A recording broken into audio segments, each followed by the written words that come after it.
What do you use? StreamYard.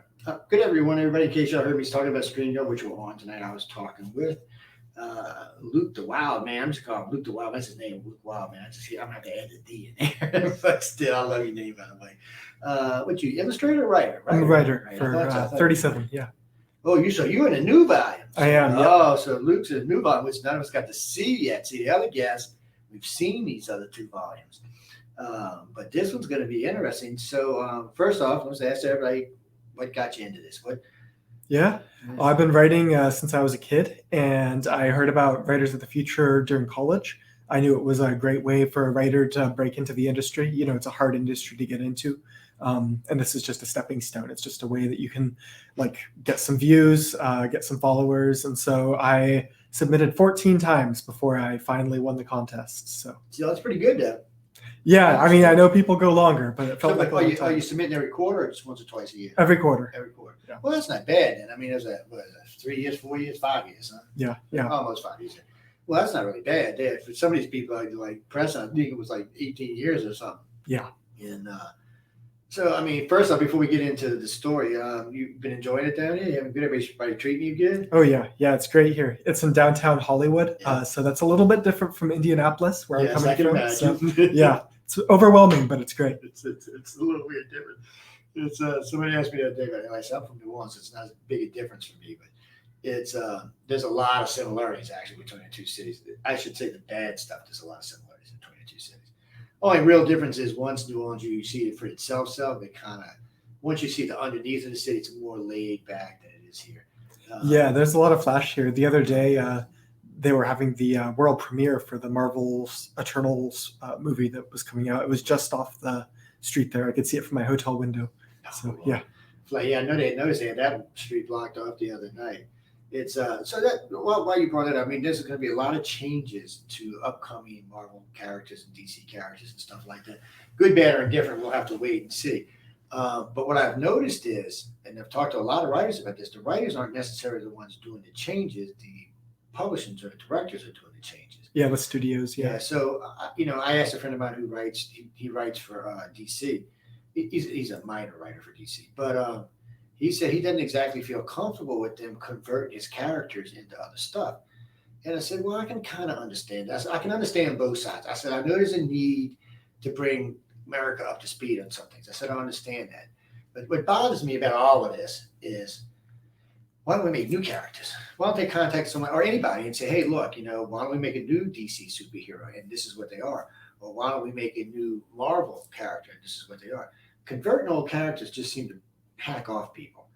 I know when they said they were going to make Thor a female this time, they lost half of their upcoming thing just went away. They actually downgraded how many people they thought was going to come see it. Now, it may not necessarily be fair to the actress, but Thor has been a man for 100 years. So it's kind of a hard change. And I thought the guys were going to be more upset. No, the women are more upset. And I was like, why? And they said, well, you ever seen Chris Hemsworth? I'm like, oh, yeah, I guess, right. Yeah. I said, I guess I can understand y'all's point of view. He's a hot, sexy guy. I said, it never really dawned on me. I said, but I do understand what they were saying. So they weren't so much upset that it was a female. It's just the fact that they wanted to see the original guy who was there. As far as they're concerned, he's better looking. Again, why not create a new character? They in Thor, they had brought the Queen in, or the not the Queen. What was she? The lady. What the hell was she? Yeah, the Valkyrie. The Valkyrie, thank you. And I said that was a perfect opportunity. I watched a movie about her. Yeah, she's awesome. No, I mean that was a Tessa perfect. Thompson. Yeah, she's a good actress. She could handle the part. I'm thinking you just made a character. Why are we using it? Yeah. So why? And if we're gonna make somebody Thor, why didn't we make her Thor? Because the woman they want to use as Thor was the woman in the first Thor. Jane Foster. Yeah, she's cute, but she don't even think. When I see her, I don't think about Thor. I'm thinking about little sweetie pie. I just can't help it. And even when she's dead like Thor, I'm still not gonna be able to buy it. But the other woman I could actually buy as that. But even then, there's no reason for it. She could have been the queen. She could have been, the queen. She could have been the new Asgard queen, and there could have been a whole new character. And she'd have been out there kicking butt all over the place. But for some reason, they decided to go another route with that, which is just a strange thing. And it's a hard thing, for a lot of people to take. I personally don't care because I'm usually too busy to watch TV anyway, so it doesn't really aggravate me that much. I just would like to see, instead of revamping old characters, just writing new characters. Yeah, I have no problem with them like changing the gender of a I don't character. either. Like I think the representation there is important because It is. I had Spider-Man to look up to when I was Yeah. growing up and loved having like a nerdy superhero out there. Mhm. But I agree with you that it's far more powerful to make an original character It is. that is like representing a group of people. Because what's going to happen is you're going to end up isolating half of your audience. Mhm. They're just going to get aggravated. They're just not going to watch. And I would have thought Marvel learned this lesson a while back, but obviously they haven't. Hmm. Because the last movie they made only got half of what they thought it was going to get. And it's like Captain America didn't make near what the other Captain Americas did. Hmm. Now I have no problem with the actor. He's a really good actor. Oh yeah. Trying to portray Captain America as a black man from the 40s is a bit tough. Well, I think that may have something to do with it being a TV show instead of a movie because I know that the show was that's pretty true. well loved. Yeah, it was. Just doesn't have quite the same reach as a movie. And it's not. He's a good actor. Well, actually, I seen him in. I love this. What's it? Altered States? No. Altered Carbon. Altered Carbon. Yeah. Anthony Mackie is incredible, and I'm really happy about him becoming Cap. But obviously, Marvel will have some things to work through with that as well because that's another one. After you watch him in Altered Carbon, you could make him a character. Yeah, he's got a powerful presence on a TV screen. Why give him something that half your audience is going to go, well, I'm just not going to watch it. See, I'm going to watch it because I like the guy. But I've got people all the time. We did a show about this not too long ago, and half the audience is like, I'm not watching it anymore. And I'm like, why? Well, I'm just not watching it. It's like Captain America. And I understand their point of view. I mean, this was something that was supposed to happen in the early 40s. So if you're going to use that timeline, trying to put a black actor in a thing that happened in the 40s is just not going to work. It's not a realistic view because that's not what's going on in the 40s. Matter of fact, if you were black in the 40s, you were probably in a hurt. So it makes it hard. But and then again, I tell people, I said, what does it matter? It's fiction. Yeah. I think the representation there is more important than historical accuracy for a superhero movie. And I love the idea of them passing on the mantle like they're doing, like the physical shield. I think that's a powerful symbol. Yeah. Well, that's what they're doing towards Hammer. I mean, they're basically doing the same thing. You have to be a certain type of person to pick it because Captain America got to use towards Hammer. Right. That was a great moment. I got chills in that moment. That was good. And I understand you have to change actors so often. It's old guard versus new guard. We've been through a dozen Supermans now, and but then a bunch of people came out really hard about both Superman and the guy from Galaxy Quest coming out as bi. And I was like, well, I said, how do you know it's the same Superman? I said, maybe it's like his grandkid or something. I said, that's a hard one for me because I got bi friends. I got friends of all persuasions. I ain't gonna lie, but so I was kind of like, I understand your point of view. So what does that do for the straight kids? It doesn't take a hero away from the straight kids. We have a million heroes. It's not really taking it away. No. And I always thought Spider-Man was gay anyway, so it didn't matter to me. And he's not really. He's more dorky than anything else. But see, I was the same way. I was a geek nerd when I was a kid growing up. People look at me all the time. That's impossible. I said, trust me, I was as geeky as you can get. I said, I still really am. It's just you can't tell now. I said, I'm still a geek nerd at heart. I'm to be honest with you. Because I like my science fiction. I like my science as well, and I like it. But a perfect example was what was the one they did? Oh, my brain is going tonight bad. The one they did, it was in Africa. The Black Panther. Black Panther. That's a perfect example. That movie was a success. They created it. It was already a created character, but they took it and they embraced it and made it a really good character. And they built up their whole society, their whole world. And now they got a whole thing around it. And I'm thinking, well, Marvel, why can't you? I mean, you could be doing this with other characters and expanding the universe. But for some reason, they don't feel. And I'm still waiting to see how we're going to get a new Iron Man. Yeah, I think as the Marvel universe goes more into the TV shows, maybe we'll start getting more of those original characters. Yeah, and you know why they're doing that, right? Because DC kicks their butts on TV shows. They just kick their butts all over the place. It's like, last I checked, I think DC had 30, 31 television shows. But that's a perfect thing. So this is another thing. So take Legends of DC. I mean, Legends of Tomorrow. Legends of Tomorrow. So half the crew's gay. Nobody cares. They're all new characters. So you're looking at the characters, So what's her name married? She's married now to the other girl. So you got a lesbian married couple. You got straight guys, you got straight girls, you got in between, you got all kind of mixed. Nobody barks about that show at all because it's all unique new characters. DC proved that you can do it. This is what season 7 for them. So they proved that there's a way in.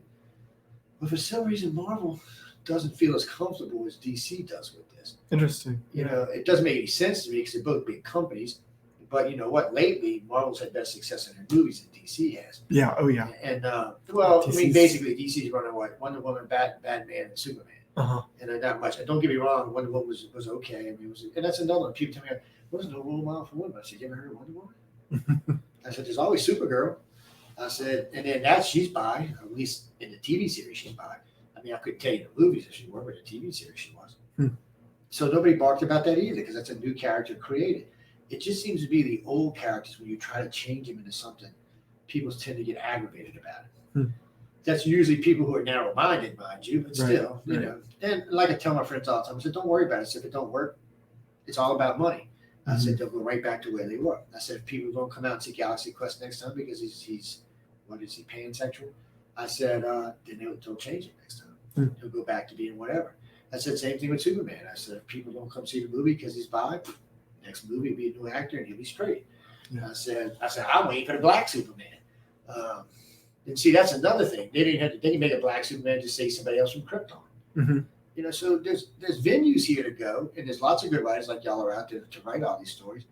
So to me, it's not so much about what they're trying to do to help bring people in.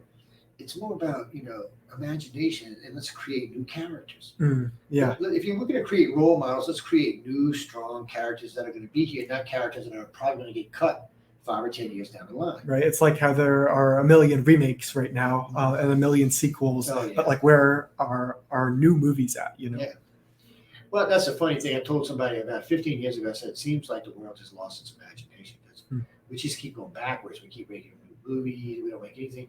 I haven't seen anything that Altered Carbon's probably the last thing I've seen I would consider original. And it was a little on the. It did take from some things, but it does seem a little more interesting. Now, BBC just admitted the other day that their female Doctor Who was a flop. So they tried to say in the beginning they had the biggest ratings, but one of the ratings companies come out and said lowest ratings of any Doctor Who, including the old ones. I know they're bringing back one of the old showrunners for the next season of Doctor Who. So I mean, I like Doctor Who. I didn't really find that much fault with this actress. I got to be honest. I don't think it was the actress. I think it was the writers. I agree with that. Yeah, I think that because it's such a long-running show, there's so much variation between the quality of the different seasons. And so for a while, they had a really good thing going. You know, they had Russell T Davies and just amazing originality in those new seasons. But I think they've kind of gotten stale again. So I think they'll have to reinvent the character a little bit.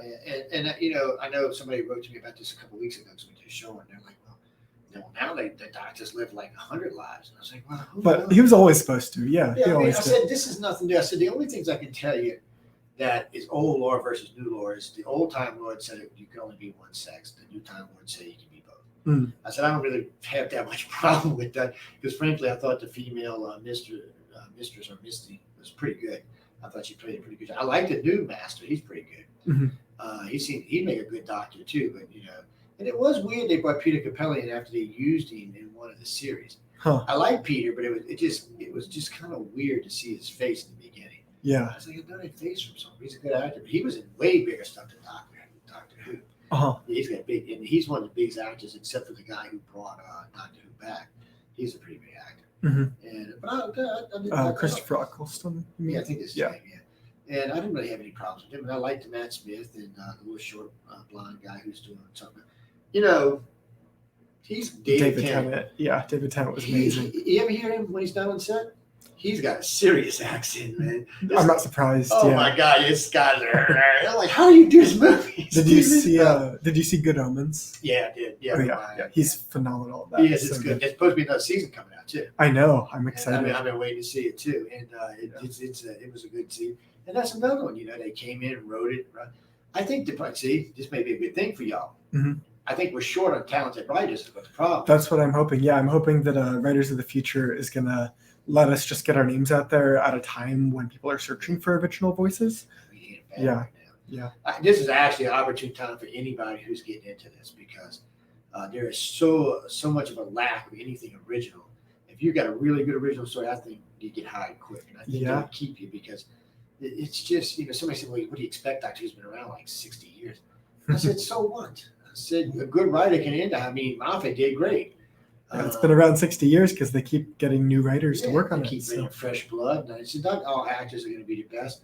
Because a friend of mine said, what was the most popular Doctor? He's going through them. He said, oh, it was David Tennant. I said, David Tennant was popular, but he's not the most popular Doctor. I said, Doctor number 4 had 7 seasons. I said, he's the most popular Doctor. I said, he was even in Matt Smith's episode. Oh, right, right.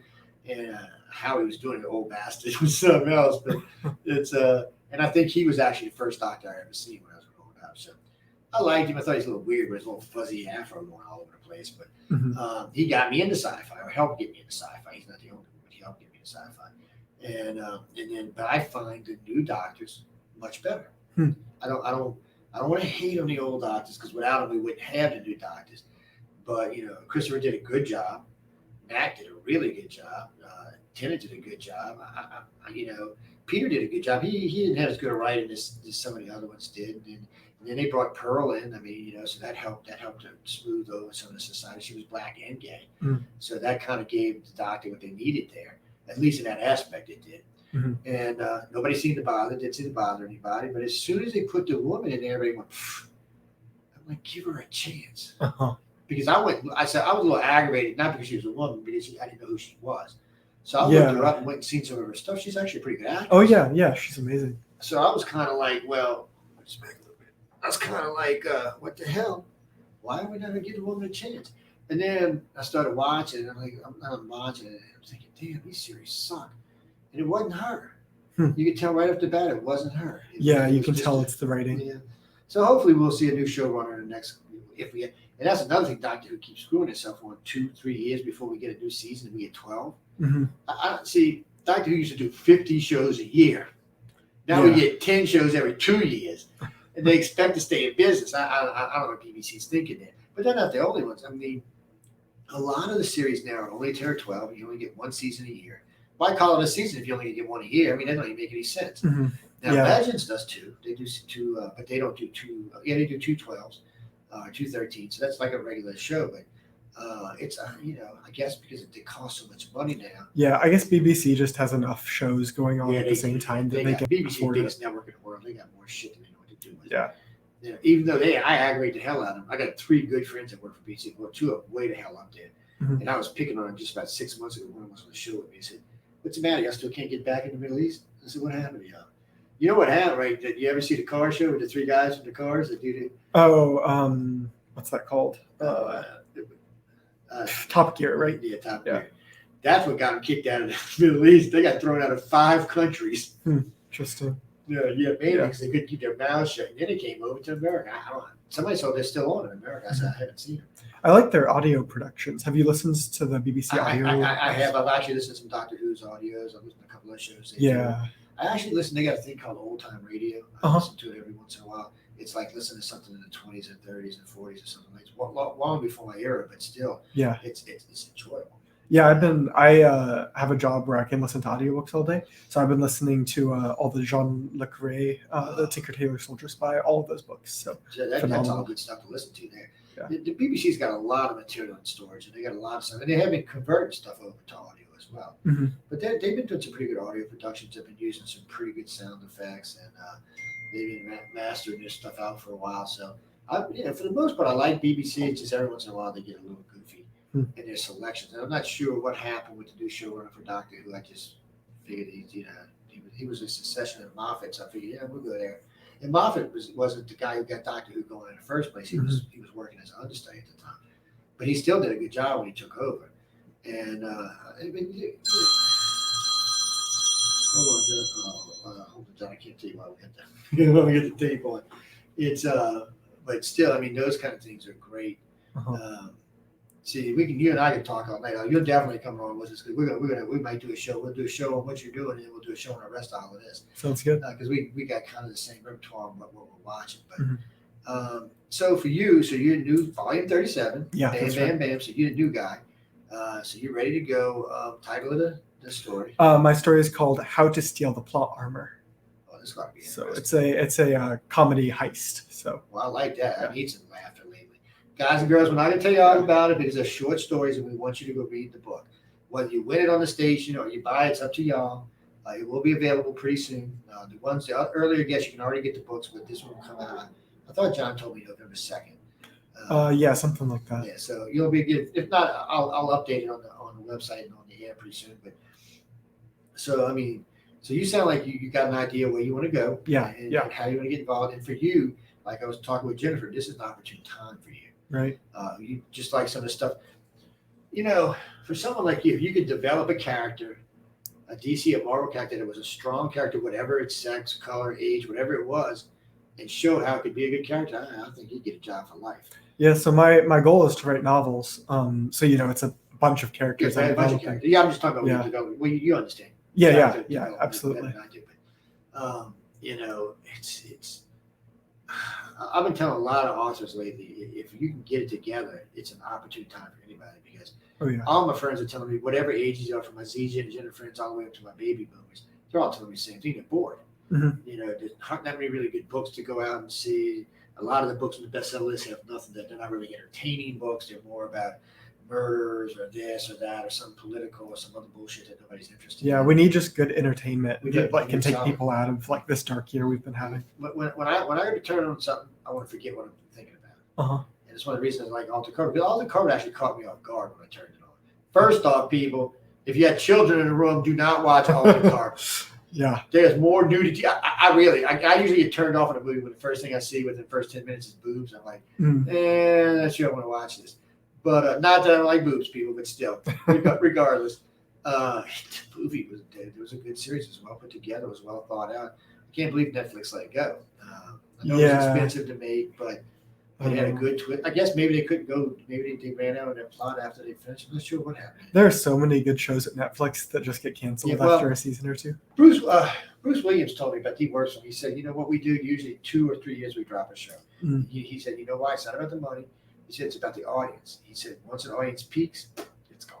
He said as long as the audience is growing, they'll keep it. If it peaks, it's gone. So in other words, if like 18 months in, the audience hasn't gone anymore, it's gone. They're not going to keep it around. Because their goal is to keep bringing more and more people into it. That's like The Expanse when sci-fi dropped. I love that show. It's so good. And the books are amazing too. Oh, I know they are.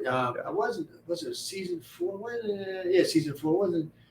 It started out a little slow, but it picked up as it went along. And season 5 was. I really just enjoyed the whole. That was another one caught me off guard. Yeah. Because I started watching it and I'm thinking. It started moving along, but I like space sci-fi anyway. And as it picked up, I'm like, man, this is a good series. The great thing about that show is how it uses the science. Like it doesn't sacrifice the drama of what's happening, like by just bogging you down in the details, but it uses the science to create the drama. Well, with the exception of Babylon 5, it's probably the only other TV show that truly represents how man will get into space. We're not going to just all of a sudden be like Star Trek and have fast and light travel. Yeah. We're going to be out colonizing the solar system. Yeah, that depiction of the 3 factions fighting is chilling because it's so realistic. Because it's probably going to happen. Like and they did a real good job with it. I really enjoyed. I was glad that Bezos picked it up. I know season 6 is the last season, but somebody asked me the other day about the pilot was upset because he got killed. I said, well, I'd like to see him hang around for long, but I said, maybe he's a little pervert, he needs to go anyway. Yes, yeah. I wish that it didn't have to affect the character that way, but the actor doesn't deserve to be there. But I found out that he was going to die in season 6 anyway. Oh, really? Yeah, like in episode 3 or something. Oh, wow. So I guess it didn't really matter. And then a lot of people have downplayed the story, whether it's true or not. It's not. I don't really care. It's his business. He's got to deal with that. He's a decent actor, though, and it was a sad thing to see. He was a good actor. Now, the new guy, the new villain, he seems to be doing okay. He's with his little bouncy hair and stuff. Marco Inaris. I really thought he should be like a shampoo commercial, but still, he's a pretty good actor. And the fact that they brought Naomi's son in there really beefed things up a little bit. And then, somebody was telling me about Holden and her. I said, well, yeah, you have an interracial relation on TV where everybody can see it, and it's an enjoyable show. Nobody even cares. Yeah. And that's the whole point to all the stuff that everybody's trying to do. Expand shows you can do it and not offend people. That's what Marvel has to learn, how to do it without offending part of their audience. People like us are not going to offend, but unfortunately, people, and I thought it might have just been the older crowd, but come to find out, my Z-Gen friends and my millennials are just as hateful about it. I think it's when it feels insincere. You know, like we want to see that representation and diversity, but like we don't want it to be just a marketing thing. We want it to be sincere. You're probably 100% right on that. So, I just want to see new stuff. So I hope you get out there and write some good stuff because, Thank you. and I got to say something about sci-fi. There's no comedy in sci-fi it bites. Mm, And what I yeah. mean by that is I grew up with like some of the older sci-fi, so there's a lot of comedy. Even Star Trek is comedy. So my wife and a friend of mine were big into Battlestar Galactica, Uh-huh. the reboot. So I said, I'm gonna watch it. Everybody's telling me how good it is, and I just, and first thing I see Starbucks a woman, I'm like, well, that kind of sucks because Starbucks was a womanizer. So you took a whole aspect out of the show by putting her there, and that Starbuck was crazy, but he was very funny. Hmm. The new Starbuck had she wasn't funny even. She's a good actress. Though. I don't want to take away from her acting, and she portrayed the role pretty good. It's not that. It's just you lost the comedy of Battlestar. People forget when humans are under stress, they laugh. Yeah. Yeah. No, it's one of the like basic psychological reactions to things we're uncomfortable with. And so removing that from B5, and they had good B5 from Battlestar Galactica, they had good actors in there. Mhm. There's a lot of good actors in there from the Commander on down, but they couldn't pull it off. Yeah. If the goal of stories is to make people like feel emotions, then we should be going for all the emotions. We should go for humor. We should go for horror. We should go for romance. Like everything should be in there. So. And, because so they're dying, blowing up stuff, killing people. Somewhere in there, somebody's gonna do something stupid. It's just human nature, and somebody's gonna laugh about it. But for some reason, they figured they wanted to go pure drama. Yeah, I'm old sci-fi, so I need some. It don't have to be a lot, but I need some comic relief in there somewhere. Yeah, and I feel the same way. And I just it kind of bummed me out a little bit. I'm not gonna hate on them, but it just kind of bummed me out. Now they're doing a reboot of another one of those now. They're gonna bring Galactica back for the fourth time. Yeah, fourth time. There's the original, and then there's the Galactica 2000, and this one. Now there's another one. So there'll be 4 of them out there, and then there's Capricorn, whatever it's Capricorn. The series they did with that. That was a mini series, is what that was. Huh. It was I think 3 episodes or 4 episodes. It was about the planet Capricorn, and so that was what that is, and then so that just kind of phased out. That was kind of the little blonde. And so you had the tall blonde, and what's his name, the little short guy. And that's another thing. If he's going to be the evil guy, he needs to be the evil guy. So the original Galactica, the dude who was evil was just pure evil. Interesting, yeah. I haven't seen that. Yeah, even though there was a lot of comedy around him, the guy was pure evil. I mean, but the new one, he was kind of goofy. You want your villains to feel like a threat. Yeah, and he just couldn't pull it off.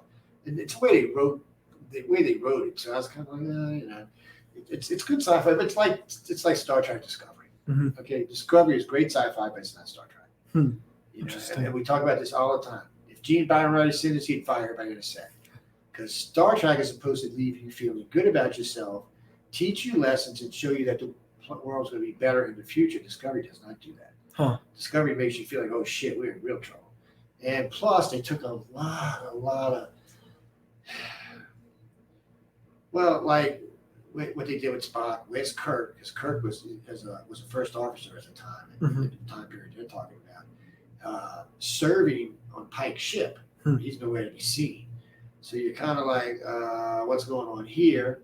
And they're missing other characters in there, and they're missing a whole lot of other stuff that Gene Roddenberry would have wanted there. Yeah. See, I like Discovery. I think it's great sci-fi. I just if I have to take it from a Star Trek point of view, it's not Star Trek. Yeah, I have to admit, this is probably heresy for me to say this, but I never watched Star Trek growing up. So, but I know that it's like one of those shows that has informed so much of what sci-fi is now.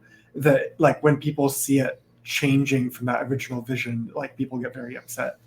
Well, because one, nobody cursed in Star Trek, so now you got Picard. Gotcha. And Discovery going at it. So trying to make it edgy. It lowers the class level of the series, is what it did. Gene or Magellan, neither one would have put up with it. They would have canned it. That's not their vision of the future.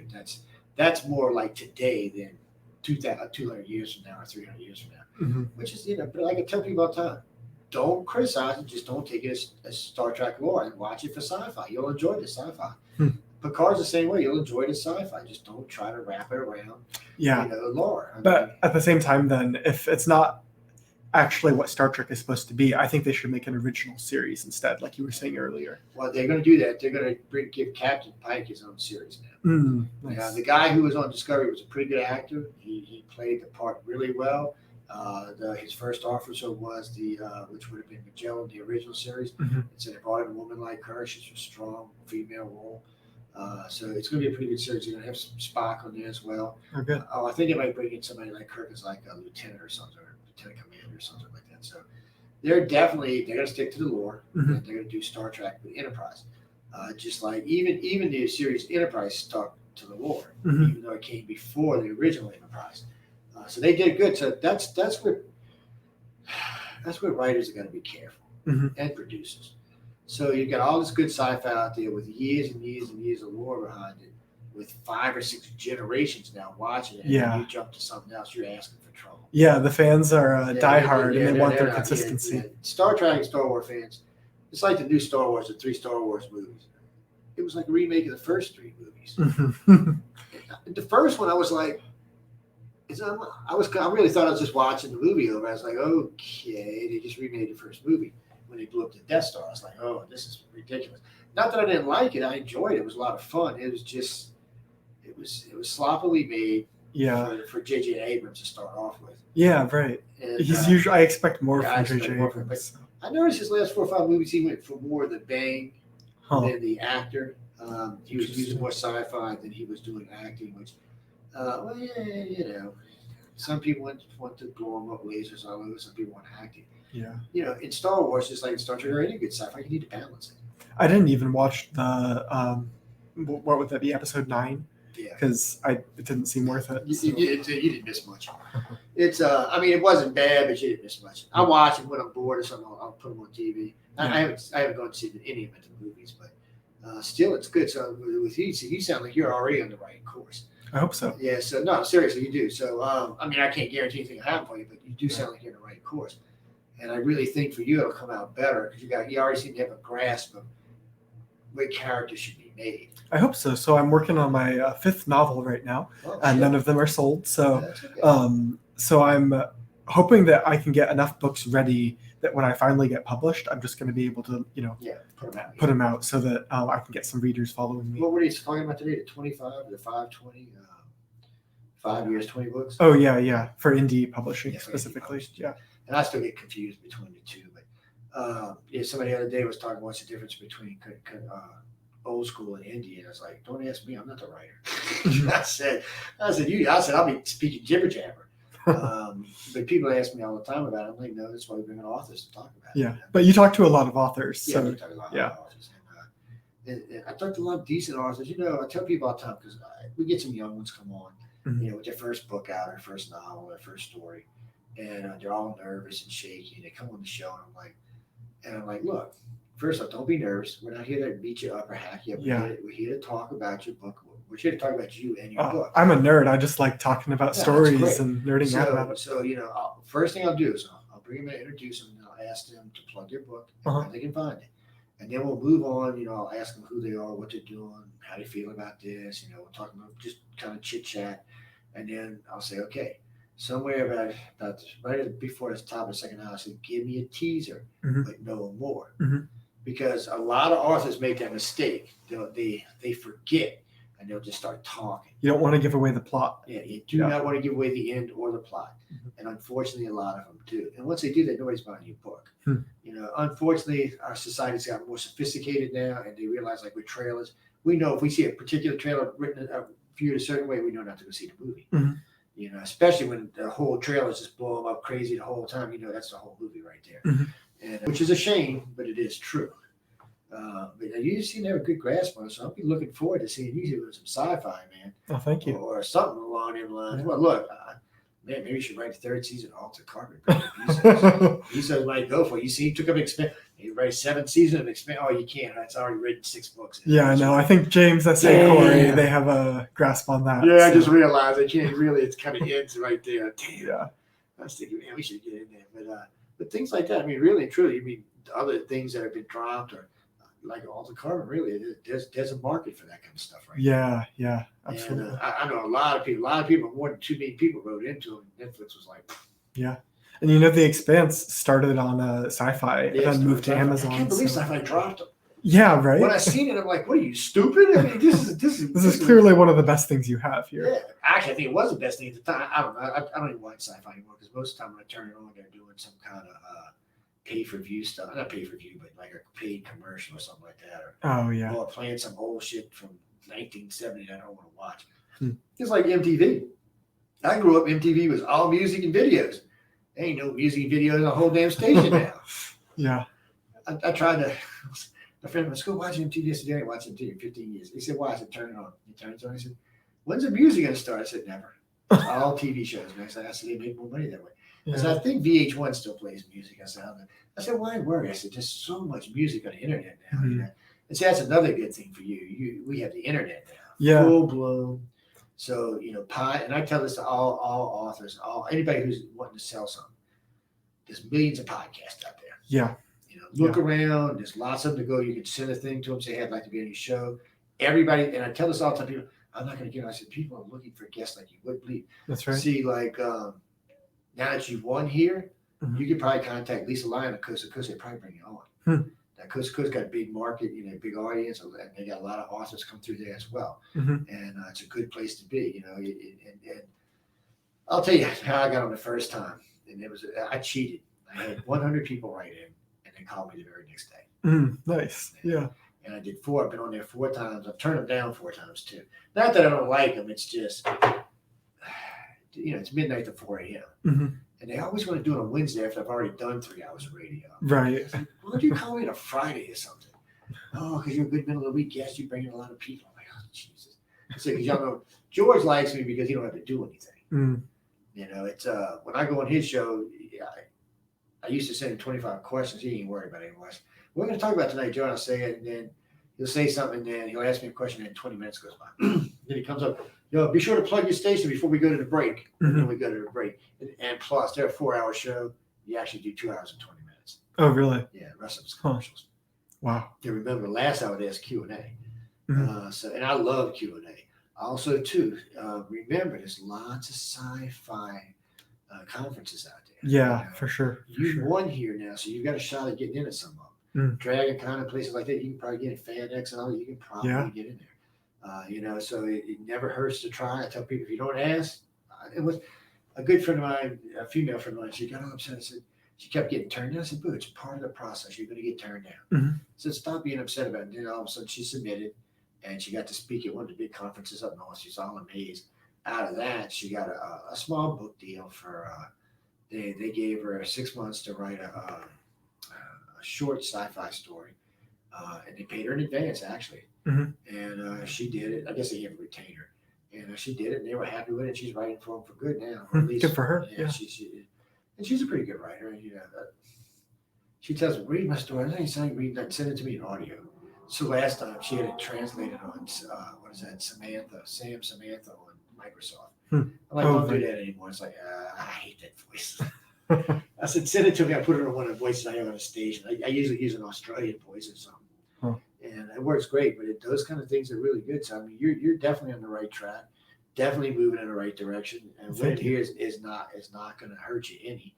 I hope not. Yeah. I mean, it's really not. I mean, somebody said, "Well, being associated with L. Ron Hubbard," I said, "That's not what they're doing. This has nothing to do with that. This is an award." I said, "Y'all, people forget that he was a prolific writer." Yeah, and none of the judges are Scientologists. No, nobody. As far as I know, nobody involved with this is. They're all writers. They're all just interested in good storytelling and wanting to pay it forward. So, yeah, I'm grateful for the opportunities. I'm not even sure if L. Ron was a Scientologist. I think he was gone before it actually took off. Yeah. No, he started it, but I'm pretty sure by the time it actually took off to be what it is today, he had already passed away. I don't know much about that time. I don't either. I stay away from it because it scares me.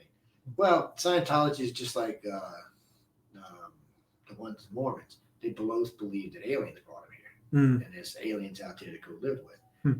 That's good. Blast off his day. See, like an Expanse when they send them out in space. That's the same thing. So I'm surprised they even incorporated that in there. But it's a truth, and that kind of stuff is true because it's a real thing. I was out when I was lecturing in Utah. One of the Mormons came up to talk to me about it because we were talking about aliens. He goes, no, we believe in aliens, Joe, for real. He said, our Hmm. homeland's out there, not here. Hmm. He said, as soon as we get the technology, we're going in. As soon as he said that, Expanse popped right into my head. That's just what I was thinking. Yeah, Yeah. they're a generational ship. Yeah. So I actually told him, I said, you need to go watch this. He's like, why? I said, you just need to go watch this. He called me about 3 weeks later. Wow, they know they got it right. I was like, but it's Yeah. interesting. And in Scientology, the same way. They believe their roots are in extraterrestrial. And that's not the only two religions that believe that, but Mhm. it's two of the more famous ones. Yeah. You know where ET might have put us here? I get in trouble all the time. People ask me, well, where did we come from? I said, well, there's only real three possibilities: panspermia, God, or extraterrestrials. So take your pick. Whoever you want to believe is fine by me. It doesn't matter to me either way. And they're like, well, how do you think we got here? I think it was a combination of what? That's all I'm saying. I think it's a combination. Cagey.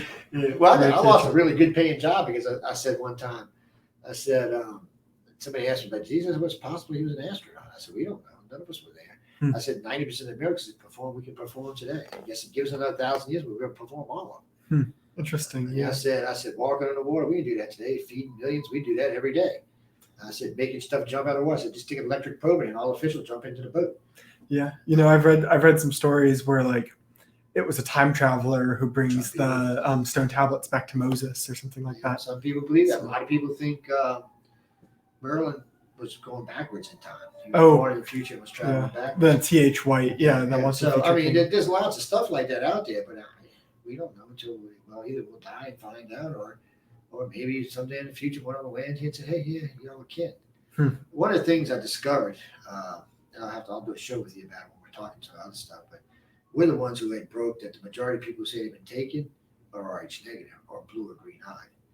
The what, sir? Most of the people who say they've been taken by aliens are Rh negative. Interesting. And blue and green eyed. Now, what's interesting about that is Rh negative didn't show up until 35,000 years ago. And there was, before that, everybody on this planet was brown hair, brown eyed, brown skinned. Everybody. There was no exception. And then 35 to 45,000 years ago, this weird thing showed up on our planet, Rh negative, which doesn't have a rhesus monkey gene. It's not related to a monkey. Only Rh positive is. So they can't figure that out.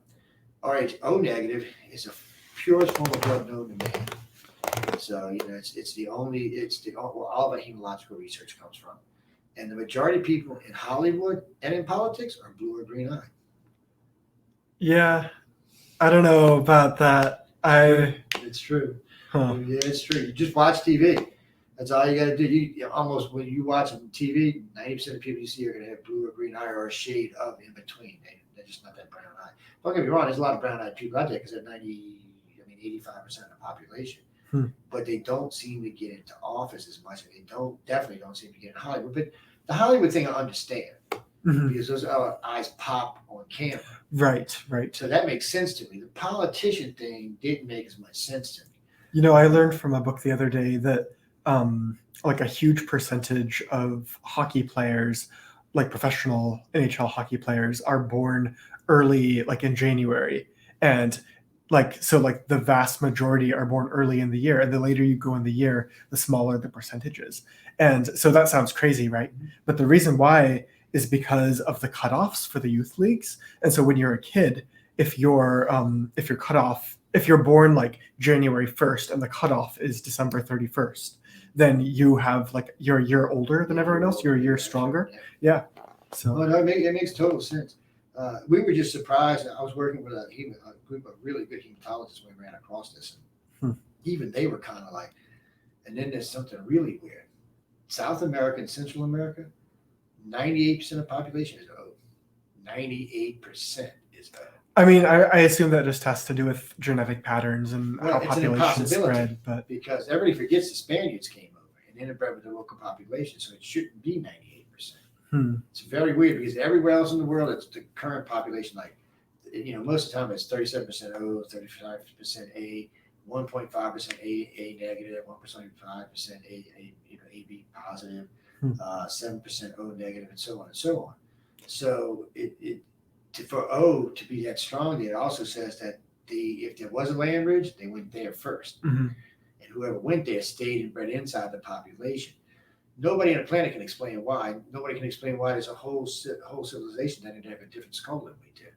Yeah. It's a weird thing. And it's not that people say, oh, it's aliens. No, it could have just been an offshoot of the race. I'm sure there were several in the beginning. Yeah. Have you heard of the God in the Gap theory? Yeah. So I assume it's something like that, where there's a very rational reason for this. We just don't know what it is yet. Oh, I'm sure there is. We can't figure out. But nobody can figure out why in the modern era it's still like that. Because a lot of people move there. So what? Everybody who moves to South or Central America is that's just unheard of, man. It's just not going to happen that way. So I don't know nobody can figure it out. It's a strange thing, and it's another anomaly amongst many others. But nobody can figure out why Mother Nature would create RH negative, because she would. It's a baby killer. And until recent times, if your mother was positive, your father was negative, the baby died, was stillborn, or vice versa. That's why until 1970 you had to be blood tested to get married. You know, because they had to know, because if you were both if you were opposite, you couldn't get married. You wouldn't have, or they tell you couldn't have children. And then they found a guy in Australia who had what they called the anti-denitin G gene, and they developed a shot. So then there was no need to ask people anymore. But Mother Nature wouldn't kill some, and then they can't figure out how RH negative is making such a big impact. So 45,000 years ago, it would have been less than 1%. All of a sudden, now it's 15%. Interesting. So what's going to happen in another 30,000 years? It's going to be 60%, 30%, 45%. It's a weird. It's almost like Mother Nature decided to upgrade the species, and or something. I can say Mother Nature could have been God, it could have been aliens. I don't really know, but it seems like something decided to upgrade the species. Well, I'm sure there are smarter people than me working on these problems. I'm sure there is, man. But see, that all makes great sci-fi. One of my friends who was listening to me talk about it in a lecture one night, he turned it into a book. He said, "Oh yeah, I made a whole hour about the aliens." I said, "Stop doing that. People are gonna go crazy now, man. Stop it." He said, "You think it's aliens?" I said, "I don't know what it is." I said, "It could be aliens. It could be panspermia. It could be any damn thing." And I said, maybe there was some kind of weird mutation. But to be truthful about it, RH negative and green and blue eyes are mutations. And what's so funny about green and blue eyes, and so many people in powerful places have, it only makes up 4% of the world's population. That's it. 4%. Yeah, probably just has something to do with the way we subconsciously. Yeah, I think we prefer to see favor people some with colored people. eyes on TV. That's what I think it is. I don't really know. Yeah. Because I don't think they're any smarter. Right, absolutely. I don't think it really comes to that. So I really think it's just humans prefer to see those. Because if you listen to like some of the bigger Hollywood stars, they usually have blue eyes. It's a blue eye kind of thing. There are a few, like some of the old ones had big brown eyes, but it's a weird thing. Yeah. But see, it makes good sci-fi. Yeah, that's exactly what sci-fi and fantasy is. It's just asking those what if questions, asking why, and just making up an answer. Well, I got faith. I can tell from our conversation you got a better future than half the people I've talked to you. I don't know about that. Well, no, it's not. That was rude to say, but you have a grasp of sci-fi, and if you're going to write those genres, you need to have a grasp of it. You have a good grasp of where the country is moving towards with our characters. We have to change some of our characters around. There's no choice. Unless you want to keep isolating people, you got to do it. And you want to play fair. You got. I'm not saying it's every character has to be gay, black, or green. I'm just saying that they need to be included. Absolutely. So yeah. So it's a new part of writing, and I think for writers who can include that and really understand the genre, I think you're going to do well. Thank you. Understand. I think you're going to do really well. But I'll let you tell them anything you want to do. Tell them if you got a site or anywhere they can find you at. Yeah. I enjoyed this conversation immensely, by the way. Thank you. Me too. Yeah. It was great. I'll definitely get you up. You'll probably be the first one to bring on. But, I appreciate that. Well, I like this kind of stuff, and you do seem to have a good grasp of where sci-fi is headed. Thank you. And let me tell you what, I've talked to a lot of people the last few weeks, and a lot of them have a good idea about writing a sci-fi novel or a book, but they don't have an idea of where it's heading. And it's like with Altered Carbon, everybody wants to get naked, but that's not what that series was about. No, don't get me wrong, there was some hotties in there, whether you were men or women. I mean, they were all in great shape, so I don't want to hate on them. But and I'd like to think the point of those scenes isn't just to arouse the viewer. It was. There's other points to those scenes. Yeah. It was they did it even though it was kind of nasty in some places. They still did it with a little class. I'm not sure how they pulled that off. But they did. I mean, because what if they wouldn't have done it like that? It would have just been soft porn, but actually it would have been hard porn. But still, they managed to pull it off. And like Expanse, first thing I ever seen Expanse was the little blonde floating around. There's that sex scene in 0G. Yeah, no. And so and at first it's like, oh man, it's just gonna be one of these stupid movies, and Yeah. And then, man, then all of a sudden we got into this. It started going, you know. Mhm. And I was like, oh, wait, it might be a little better. And then there wasn't no sex the rest of that for the rest of that episode. Mhm. And then I was like, well, I'll give it a shot. And the next episode, like, damn, this is turning out to be pretty good. And then, you know, we got to the space station. We brought the policeman in. I'm like, Yeah, the hard-boiled PI on man, the I mean, space this station. was turning out to be something It's good. great. And then he had some kind of weird quirk with a little bird flying around all the time. And Mhm. then he got to crush on the girl that he didn't even know. And he Yeah. went a little crazy, but that was good writing. It kept my attention. Let me tell you what, I have ADD. It's hard to keep my attention. Same, exactly. So I think if you can keep my attention, you've already got it made. So I was real happy with that. And then I can't wait to see season 6. And I know it's the last one, but who's kidding? I think it's going to be a pretty good season, and they're going to do a wrap up. Mhm. Somebody told me 2 or 3 of them get killed, so we'll have to wait and see how that goes. Mhm. And Yeah. I don't know with Marco, it might be, you know, it might be one of them suicide missions at the end where they all collide, big boom. And, well, I think it's going to end differently, and I really think they're going to be moving more towards maybe uniting the solar system. But I think there'll be some sort of alien threat in it. Oh yeah, I but- think there's definitely going to be that. Yeah. So hopefully they'll pull that together. Maybe Marco will have to come work with him. Who knows? And ladies and gentlemen, if you don't know who Marco is, go watch Expanse. That's right. He comes in end of season 4, beginning of season 5. Huh? Something like Yeah, that. somewhere around there. Yeah. But don't skip, people. Watch the whole series. Whatever you do, don't start with series 4. Yes, Season absolutely. 4. You first off, you won't know what the hell's going on. It's a little boring for the first 5 or 6 episodes. But that's only because I was expecting a little bit more when they got there. And Yeah, picked it's up as building it went on. things. Yeah. It picked up as it went along. So it's hard for me to say. So that's 2 sci-fis I can honestly say I enjoyed in the last 2 or 3 years, but that's about it. Mm. You know, Discovery's okay. You know, if you're a big Star Trek fan, don't watch it. But if you're a sci-fi fan, it's fine, don't watch it. But I haven't really been seeing all that much other stuff out there. And God, I have everything on my TV you could possibly have. Yeah, I know it's out there. And I'm connected with so many publishers. I can read all kinds of stuff, but it just most of what I'm seeing just seems to be kind of flat. Have you read Red Rising by Pierce Brown? Oh no, is it good? Oh, it's I'll phenomenal. check it I out. love that book. Yeah. I'll have to check it out. I'll see if I can get an audiobook and make it easier. Mhm. It's but you know, like I said, if you got a good grip on sci-fi, I think you can be headed in the right direction. I don't think you can have any problems there at all. Oh, thanks, man. So it's just a matter of getting that first one noticed, and we'll get you on the show. And when you get some books, what I'll do is when you get some into published form, send them to us, and we'll start pushing them for you. Sounds great. And that way, because like I said, during the holidays, we push a lot of books and a lot of authors. Okay. And some of them do well, some of them don't. But I can't never tell who's going to sell a lot of books, who's not. It never makes any sense to me. One guy came and cursed me out. Matter of fact, he said, "I only sold 2 books after your show." It's not I your. said, "You could actually see how many people." I said, "There was more down in the chat room." I said, "Don't ask me, man." I said, "I don't know what to tell you." I said, "Actually, I knew what had happened. He started talking about the book and he couldn't shut up." Oh, right. Like you said, you don't want to give everything away.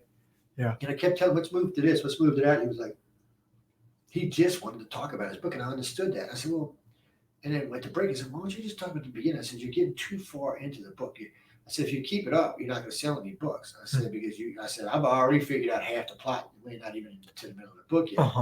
And I said, "Yeah." I said, "Don't get me wrong, I may figure it out a little faster," but I said, "Still," I said, you're just turning off the audience." And then I remembered we got back and he started talking, he went right back into it, and I started watching the numbers just click down. And I'm thinking, well, you done screwed yourself. And but it's like, you know, we've had people sell 101,000 books. Wow. And we had people sell 0. Right. So like I said, I can never tell who it's going to be. Right. And then we get a lot of people sell 50, 100, 500, 600 books. People sell a few thousand. Jenny sold 25,000. Jenny's book sucked. Jenny, if you heard me, I love you, baby, but your book sucked. It was boring. And it sold 25,000 books at, what was it, $15.99 a book. Oh, wow. So it's not exactly not making no money. And she was self-published. It was all her money. Oh, that's rough. Yeah. And so I was like, and then I told her, I said, you know, if you're going to keep doing these, why don't you find a publisher? I said, it's self-publishing is fine. I said, you can make money that way. I said, but you know, you still got to get it out to the audience. I said, the downside to self-publishing is it goes up on Amazon or some other place, but along with other umpteen million books. So if you don't know it's there, you're not looking for it. So people have to know it's there to buy them for. Yeah, you have to get your name out there. And that's one of the things. That's one of the things we stay the hardest on with authors is pay attention. Get your finances straight. If you can afford to pay for good artwork, pay for it. I'm not exactly agreeing with doing your artwork yourself because some people are talented. Yeah, no, if I tried to make the artwork for my book, it would be a dumpster fire. So, well, I mean, Amazon's got a couple of actually now have a thing you can get that you can put it together with. It's like a banner maker almost, but it's not the same. And a good illustrator just like I was telling her, some authors will give you a percentage because they can't afford it in the beginning. And some illustrators will work like this. Well, give me 100, give me 200, give me 500, whatever. And give me 1%, 2%, 5%, whatever, how much ever. It depends on the amount of artwork they do. But like with Karen's book, she had both covers done and something like 14 pages of different artwork in between. That's why she gave the woman as big a cut. Yeah. And they both made a buttload of money off the book. So they were ecstatically happy. She never made it bestseller and still made over $1 million. And I don't think she even got close to the bestseller list and still made over $1 million. But again, so if a book's decent in the United States, like Larry had written this book about a new Cold War, United States, Russia, and China, right? And the book sold really well in Russia and China. It's not selling anything in the United States, but it's selling really well in Russia and China. Interesting. And because it shows a really nasty war, really nasty thing. It shows America taking on both and almost getting whooped until Europe comes in behind us. And it's well written. It's a little scary, but still, that's what it's for. It's to wake you up and make you think. Yeah. And I'm amazed that it's doing as well as it is in China and Russia. That's why I was telling you earlier. People forget, like when Dave got in, there was 100 million people to sell books to. Today it's 7.5 billion. So India is looking for stuff just like we are. Yeah. Unfortunately, the whole world is right now. Everybody is bored out. Talking to my friends that live in Europe, they're like, screw the BBC. There's nothing left on it. The problem is you're only going to, even though Netflix and Hulu and all have got 1 million shows on, you're only going to watch what you're interested in. A lot of stuff you're just not going to be interested in. Personally, them stupid shows where like The Housewives, I'm not going to watch any of that stuff. I'm not hating anybody, like the Kardashians. I'm not watching that. That's just not something I'm interested in. So after a while, I run out of stuff to watch. And then I've watched so many old movies now. I was like, I can't watch any more of these. It got so bad. I was watching like 70 sci-fi movies, and they were bad. I mean, they were bad. I was like, and yet we keep watching because it's just something to watch. Yeah. I'm always looking for new stuff on the TV, but or in the movies, but nothing. It just all seems to be a rehash. So again, if you can be original, I think you got it made. Oh yeah. Well, I hope I can. I'll do my best. It's like I said with you, it's just a matter of getting it into the public light. I know you're good enough writer that you won here, so you're a decent writer. That already tells me that much. So really, for you and everybody else that's here, it's just a matter of getting into the light. Yeah. And having these many big wigs here, they're paying attention to these stories. They listen to all of y'all. Oh yeah. And you never know which one might pick you up. That's right. Yeah. It's weird. And after tomorrow night, we'll have a better idea, or Friday night, right? Tomorrow's Thursday. After Friday night, we'll have a better idea of who's gonna get more help. But I know John and Emily will help anybody. Oh yeah, they're good people, and they like helping out. And everybody's. I got to call him back in a minute, but gotcha. They're doing great work. Again, ladies and gentlemen, it's free. Enter for free. It is. Yes. Come up here for free. I'm up in LA, staying at the Roosevelt, having a grand time. Y'all could be up here, but no, y'all sitting at your house with 5 million stories in your backyard. I mean, in your filing cabinet, you're too lazy to put one thing. Look, all I can tell you, ladies and gentlemen, is submit. Again, if you don't submit, you can't win. That's right. Yeah. And it's a hard thing, but you have to submit. And even if you submit and don't win, you may learn something. You may write enough stories to win somewhere else. So, yeah, if people want to follow me, they can go to lukewildman.com. They can follow Luke Wildman on Facebook or Twitter, and you can follow me on Spotify. I have a podcast too. So that's excellent. That's excellent. Okay, let me get that. Ladies and gentlemen, thanks for hanging out with us tonight, and we will talk with y'all soon. So, and